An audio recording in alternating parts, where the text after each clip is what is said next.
Hi, my name is Cinda Williams, and I am so excited to tell you about the Tylerman Film Festival. Over the last 4 years, Chicago-based independent filmmaker Andrew Tyler has created a film festival featuring short films and features from all across the country and around the world.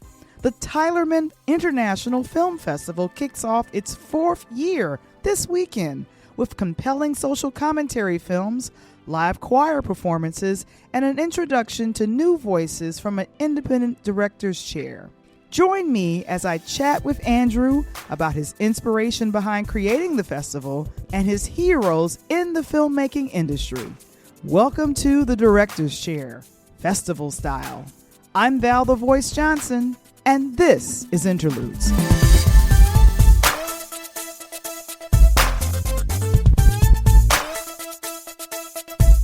Interludes, a pure Lighthouse production. This episode is brought to you by the Riddles Clean Comedy Virtual Show. Find out more on our website, linktr.ee/Pure Light Media. And now, all the way live from the south side of Chicago, give it up for your host, Val the Voice Johnson.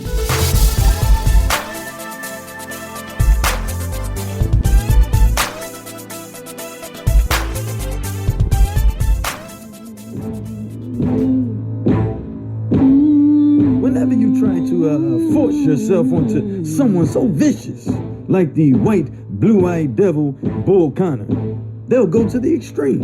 In this section alone, there are 4 cells full of us. They even locked up Leon. He's blind. Hey everyone, welcome to another edition of Interludes. I'm your host, Val the Voice Johnson, myself. But we are always excited when we're able to talk to filmmakers. And how about a filmmaker that has a platform for other filmmakers? I mean, this is amazing. This is the 2022 Tylerman Film Festival, and it is locally just 30 miles west of Chicago. Here is the founder and the festival chair. Let me introduce you to filmmaker and realtor and a bunch of other things that he does. Andrew Tyler, welcome. Thank you for having me on, Ms. Val. I appreciate you, and thank you for your platform. I got to do one correction though. We're Tylerman International Film Festival. I got in 63 films this year, and many of them were from Germany, France. Believe it or not, I get a lot of stuff from Iran, which is interesting. They have whistleblowers that will send me films and talk about what's going on overseas. Wait, before you jump all into it, here's the question. When did you start a film festival for independent filmmakers? What inspired this? Talk about that first. I'm going into my 4th year now.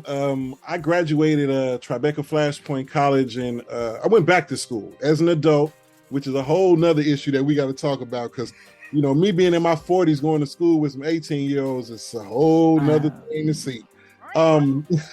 Yeah. But I went back to school in 2017. I earned an associate's at Tribeca Flashpoint College. And eventually, when I graduated, they kept telling me, well, you got to start over and work as a PA, or you got to go be a puppet for somebody and go get people's coffee. And I said, well, I'm too old for that. I said, we don't go and fetch. So so in my mind, and this is a true stat, while we see Black people on television, less than 1% of the entire Hollywood now, less than 1% of Hollywood is African American. Half of that is behind the scenes. And I'm talking about like maybe a 0.05% is less than that when it comes to producers, writers, directors, editors, the people that make the real money. The people that are on screen, they might get a day rate of $200 a day because a SAG-AFTRA says, hey, you can have it. So when I heard all this, I was like, I'm not going to play by their rules. I'm going to start my own company, build my own company. And in 2018, I was founded in June 20th.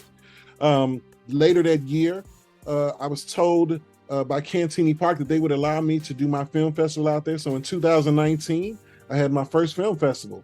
Believe it or not, my co-founder was against it, my wife. She was like, no, Negro, you can't have you just fresh out of school. What you mean? And I said, and I tease her about this. because really it was a leap of faith.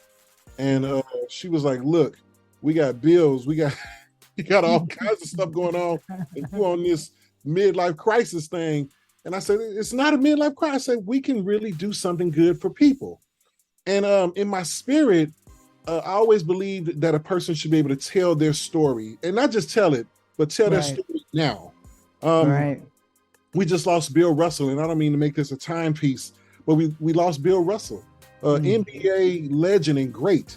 Did he get to tell his story? Sure, he was on a bunch of documentaries, but I never saw a Bill Russell movie. So while he was alive, same thing with Ray Charles. There's nothing wrong with the same thing with Aretha Franklin. Why do you have to die in order to make a movie? Make the movie now. Do it now. And I believe that that's part of my mission, to tell people's stories right now while they're alive and while they're functioning, and we can give them their flowers and celebrate them. So in my mind, I felt that this was a platform for independent filmmakers, and it would allow them to tell their stories now. Again, as part of my mission statement. And in the midst of that, create a genre not just for Black folk, but social awareness. And if you've seen the movie Hollywood Shuffle, and that was done by Robert Townsend. If you have a filmmaker that has inspired you, who would those filmmakers be? You know what? It's funny you mentioned Robert Townsend.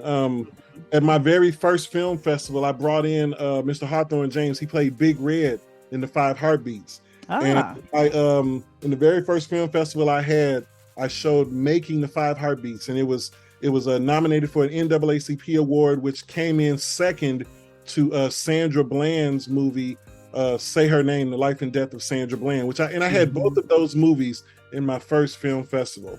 I brought out Sandra's sister. I brought out Cannon Lambert, which was the attorney for the family, and I also brought in Hawthorne James.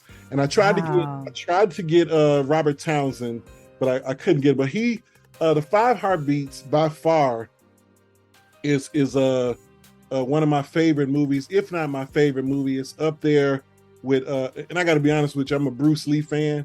I like. No, that's okay. When I was little, my daddy used to have us watching Son of Spenguli on Saturdays and all kind of karate movies early in the morning. I fell in love with all of the Bruce Lee movies. But for the most part, I think Robert Townsend, Spike Lee, believe it or not, believe this or not, and this is gonna sound bad, but the movie Ghost. Okay. You remember that's the one with Patrick Swayze and Whoopi Goldberg won an Oscar for her role in that. Okay. Ghost probably captured me emotionally for film, believe it or not. Why? I found it interesting that a dead man would try to come back and avenge his death and save his girl and all that kind of stuff. And for some reason, I always cry at the end of that movie. That's the weirdest thing.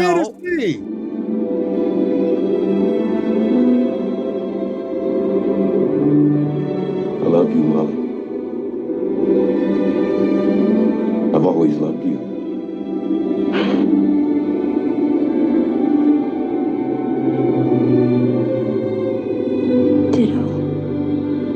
No, well, hey, Andrew, I will admit I do the same thing, and it's something about the song and the little spirits that show up, and the difference between the little black shadows kind of representing darkness, and then the white, and they had some music that would play, and I was drawn to that as well. You know, filmmaking, it is in the eyes of the beholder. And to create an entire festival, a platform for where internationally voices from all over the world have submitted films to you, what's kind of the requirement that you have for filmmakers submitting films to you? You know what, I normally will request that there be no you got your copyrights and stuff like that, patents. Right. I've had people make movies on the whim. I have a 1-minute movie in my film festival this year. 1 minute. It's called It's called in Trento, in Trento, excuse me. It's a 1-minute film, and it's a young voice of a child whose parent went off to war and ended up getting killed. And in the movie, it shows a tank, and that's all it really shows. It shows a tank. The film was a very interesting dynamic to me because it was from the perspective of a child's voice, and heroism, patriotism, right? So you got this child talking about my daddy died for this, and look at what he did, and the tank rolls, and you hear the sounds and the booms, and then you hear the dad get killed, and the child is like, yeah, he gave his life. And I was like, this is the weirdest. It was not only weird, it was emotional, right? And it made me think about all the people that we've lost, not necessarily for no reason, but in the name of freedom, if you will. Right. And here's this baby just talking. So this baby made a film. Somebody recorded this baby and turned it into a 1-minute film, and it goes off with them honoring their parent. And I thought, wow, what an amazing. So I give opportunity to the haves, the have-nots, the people that singing "Swing Low, Sweet Chariot," rich folk. I had an inventor on my. This is no lie. I have an inventor that invented a light for Black people. This is a white man that invented a light, and I bought the light. If you come to my film festival, you'll see it. I'll need to see it. He got into an argument with the director, because director and the cinematographer, he was the cinematographer, right. And the director kept caking on this white makeup on Black people, and it would show up horrible in the film. Right. He was a scientist. He went and invented a light for Black people. It's called the Anthem 1. We don't need no makeup under his light. He has these violet rays that come natural from the sun because we have melanin and beautiful skin and all the rest of it. And he went back to Africa, learned about Black folk, and made us a light. So I have lights that you can use that don't have to, and those are the types of people that show up in my film festival. I won't call it, it's very unique. This is creative though, because this was someone that really cared about his art to the point where he studied and created a light. Yes. For Black people. Like, if you don't care about filmmaking, if you don't care about the craft of cinematography and telling a story, that passion is not going to come through. So I'm going to love to see this light.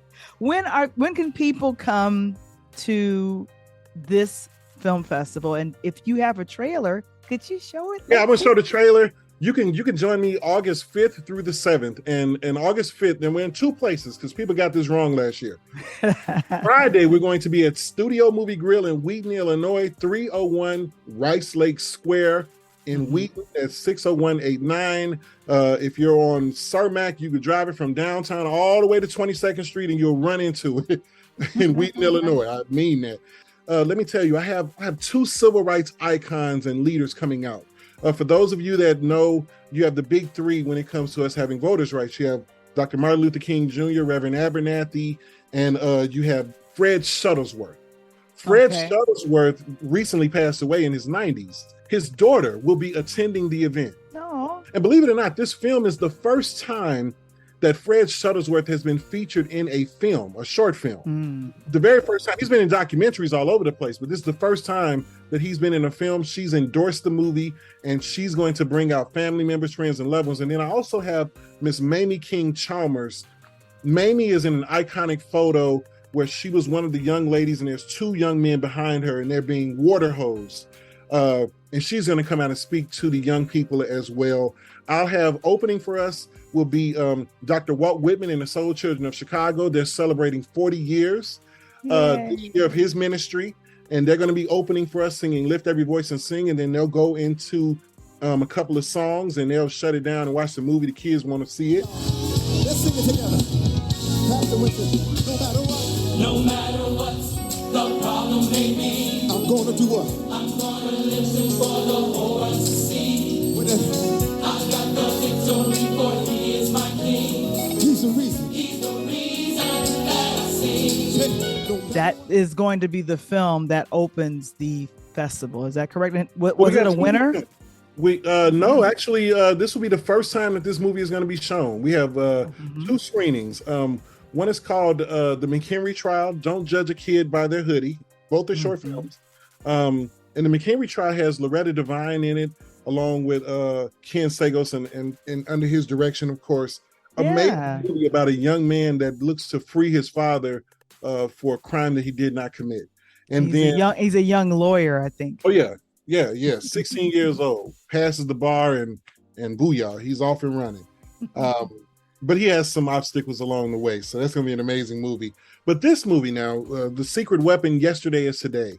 I'm the editor on the movie. Ken Sagos directed it, of course. And Ken Sagos from Rosewood. He was a Big Baby. A Big Baby Gonna Shoot. Oh. And then he also played in Nightmare on Elm Street Part 3 and 4. To his credit, he's the first Black man to not be killed in an international film. Which is great. In the horror films, we usually are the first to get got. Yes, we normally get killed in international films. Until Jordan Peele, but go ahead. Yeah, absolutely. and his vision is real clear on this. This is a movie. Roe versus Wade was just overturned. Reaganomics overturned many of the civil rights and the voters' rights that we received from Lyndon B. Johnson. People talk about Ronald Reagan like he's a hero. I don't want to knock or bash Reagan right now, but Reagan was the worst thing that could ever happen to Black folk, and it's just a true statement. He reversed and reneged on every single right that belonged to us, and everybody benefited from us except for us, the gay community, civil rights for women, if you will. If you're a white woman, you're a minority, and your white husband can sit back while you reap the benefits of his money and develop a corporation and receive the grants and loans and all the stuff that was meant for Black people. So white women benefiting way more than us from civil rights than anybody. And I'm not even being mean about it. These are facts, and this is the truth. So when you come to a premiere like this, it's more about social awareness. It's more about education. It's more about American history. I think what stands out to me the most about this movie is the young man in the trailer says, they even locked up Leon and he's blind. You had a blind man trying to vote who couldn't see the paper. He could write his name, I'm sure. And this is a real character in the civil rights movement. Blind Leon is a real man. One thing that I'll want to ask about, because I'm bringing this up because of what some of these films are dealing with, is the teachings that are not being allowed in some schools. I believe it's kind of restricting the history. A good friend of mine started the 1619 Project, and he does a portrayal of when exactly African slaves showed up on American shores. How important is it for filmmakers to continue to voice the concerns of the African American? The importance of what they want to call critical race theory. There is no such thing as critical race theory. There's just no such thing. This is American history. If you can't face yourself in the mirror as an American, this is where you'll tell somebody to go back to Africa. I'll say, well, go back to Europe. If you can't understand what Europeans did to Black folk, go back to Europe, where they don't even talk about it, really. Actually, I'm wrong. They talk about it more overseas than they do here. In some instances, you can learn more about the slave trade overseas than you can over here. I had a white gentleman. I interviewed the guy that plays Bull Connor in this movie. Bull Connor. There are several figures in history that stand out against Black people. Bull Connor was one of them. General Lee is another. The Ku Klux Klan and the National Rifle Association were formed in the exact same year. People don't put them together, but the reason the NRA is so pro-police is because they are the police. They are the Klan. Whatever. Call it what you want. They're two in one. If you don't understand that history, you won't understand why it's important to take down a Confederate flag. These are people that overthrew the government. These are people that tried to overthrow the government after an order was initiated to end slavery. So you still keep your Confederate flag up in the name of what? And if we don't understand that history and you say, oh, it's just a part of our history, Well, I mean, do we keep up nooses? Do we put all this stuff? I mean, you can have your historical facts. Everybody asks Black people to forget about it. Oh, that was then. But you never ask people from the Holocaust to forget about their stuff. If people wanted to know more about the Tylerman Film Festival and to get tickets and how long things are going to be running, where would they go? You know what? Tickets are actually on my website at tylermanfilms.com. And that's TYLERMANFILMS at gmail.com. We're also on Eventbrite. Same link. So if you go to both sites, we're on Eventbrite, tylermanfilms.eventbrite.com. The beauty of this film festival is that it stretches an array of things. I'm dealing with social awareness issues, but I'm also dealing with post-traumatic stress disorder. I'm dealing with health. I have a movie called SARS 29 that won best storyline. Mm-hmm. It's really about the pandemic, and it's almost a prophet. The movie came out and they were talking about something in the movie that was similar to monkeypox. It makes me think that a time traveler came back and made this movie. And in the movie, they talk about this thing that's similar to monkeypox. And by the year 2024 and 2029, and they go down this timeline of where America will be. It's a very unique film with the storyline. It's almost scary, prophetic in a sense.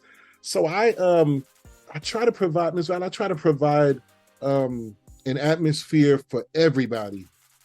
Kids as young as 4 years old will be at this movie.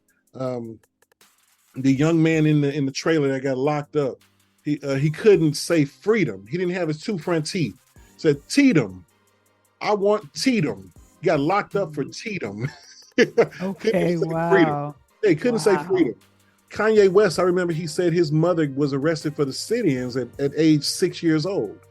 So this is in our lifetime. I think that's the reason I want people to come out. Yesterday really is today. The summer protest with George Floyd. This is close and near and dear to me. My nephew is Amir Locke, the young gentleman that was killed in Minnesota by a SWAT team. He was asleep on the couch and they burst into the room. I spoke at his funeral. My wife cut his umbilical cord. His mother will actually be at the film festival, and she doesn't know this yet, and she might see it, might not. But I'm going to rename one of our awards in honor of the Amir Locke Foundation. That's going to be coming soon. And, I just want to share this with you, Ms. Val. This is important. My nephew was killed, and he had a Saving the Youth Foundation, LLC, that came out. He was killed February 2nd, and in the first week of March, his LLC came out. He can't even work the LLC. So he had. Does this happen this year? Oh yeah, this happened this year. Wow. This year. If you're there at the fest, it'll be Friday. We have two showings, one at 3 p.m., one at 6 p.m., and I'll educate the world about that as well. We're going to discounts for kids. This is a dine-in theater. There'll be discounts for kids to eat food. So bring y'all. I think it's like $12.50, and they can have their way. so what time does it start? 3 o'clock. So we have 3 o'clock showing, and then we have a 6 o'clock showing. We have two different showings. I wanted to know, Andrew, who are some of your sponsors for the film festival? All right, I have Home Depot. We have ComEd, In Urban Strategies. There's an organization called Seed who helps you find jobs, and many vendors that we have. Mary Bratz of Remax Enterprises, and Home Depot is actually giving us all of our prizes. They gave us over $2,000 in prizes this year. We're going to be raffling them off for two organizations. One is called Reach out here in Lisle. I go to DuPage AME Church, and part of our extended program where we feed the community is called Reach. And then Olivia Drew Cares, and that's my daughter actually. Olivia she went viral back in 2019. Governor Pritzker came out and visited with us. We were on Good Morning America, and she pretty much wanted to answer the question of how do we help the homeless? How do we cover them with these masks? And she answered that question and provided a need for homeless people, and also for homeless teens, that a Trash to Treasure campaign where the bags these bags that we have. They leave with plastic garbage bags when they graduate. So we provided nylon bags for them that allows them to have some form of dignity when they leave these homeless shelters.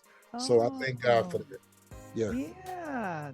And will there be a chance to either meet the actors or the filmmakers? Yes, I'm bringing in four of the. Actually, yes, I'm bringing in the director, the producer, and 4 of the cast members will be coming in. So you guys will get a chance to meet and greet them. They'll be doing a Q&A, question and answers for everyone.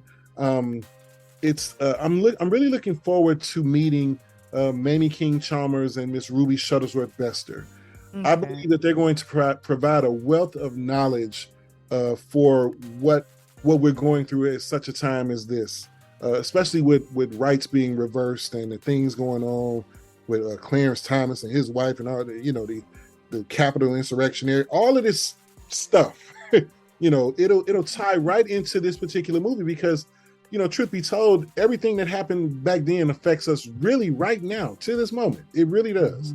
Mm-hmm. So I want people to come out and celebrate our unsung heroes, but more importantly, come out and enjoy the film. This is not a normal film, and it's not an unhappy film.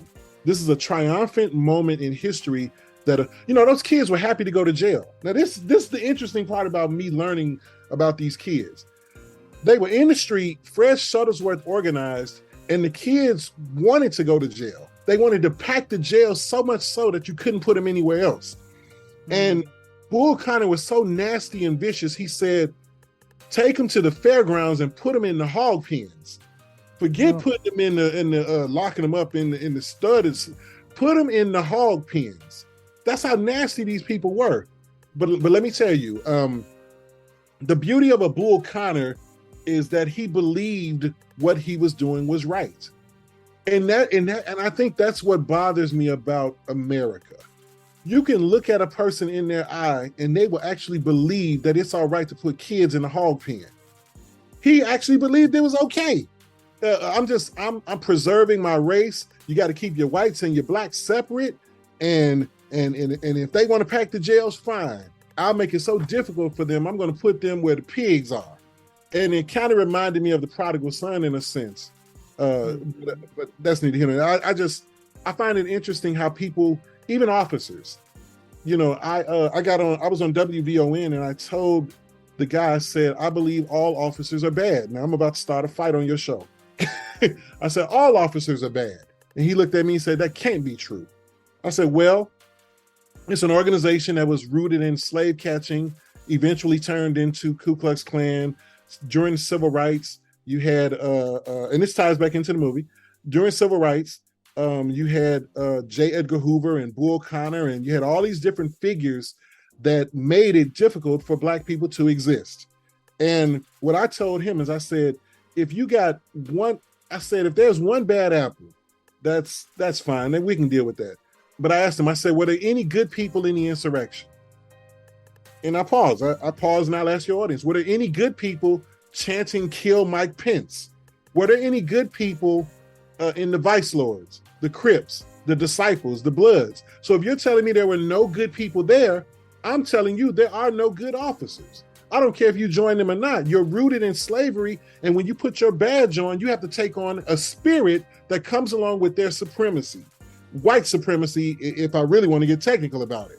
So if you're a Black man and you want to do well and you want to do good and you want to join their forces, well, okay, and you go in there to make a difference, they will change you before you change them because they have a spirit that says we would rather die for our causes.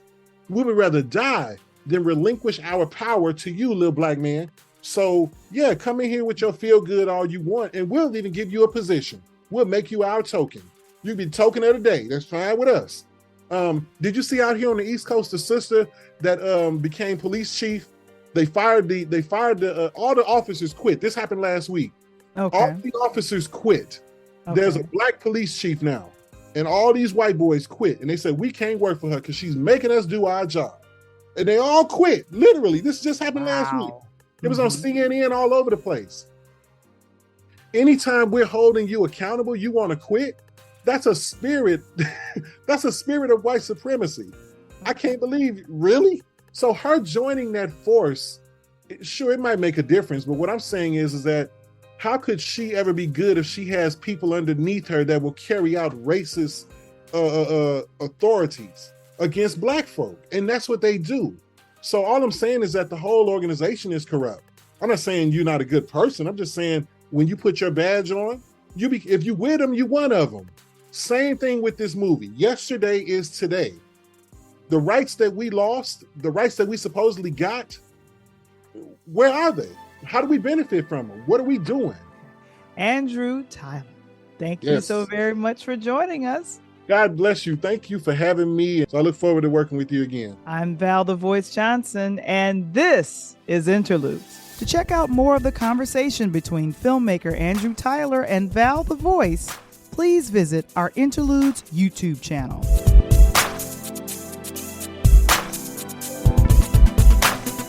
Have you seen it? It's the weekly chat with EP Michael Womble, Coach Tony, and Val the Voice Johnson. Interludes Extra presents Talk on Tuesdays. Join us and other special guests as we break down the latest topics surrounding music, movies, and sports every Tuesday at 8 p.m. Central, 9 p.m. Eastern, live in the chat on our Interludes YouTube channel.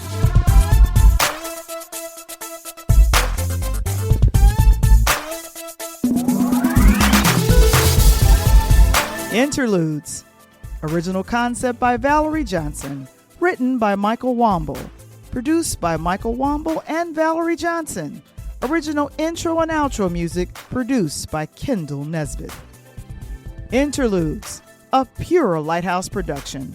This episode is brought to you by the Riddles Clean Comedy Virtual Show, featuring hosts Jury O'Neill, Donald Owens Jr., Michael Womble, and Val the Voice Johnson. To purchase an on-demand ticket, please visit our website, linktr.ee/Pure Light Media. To subscribe to our YouTube channel or join our Interludes Facebook group, visit the website, linktr.ee/Pure Light Media.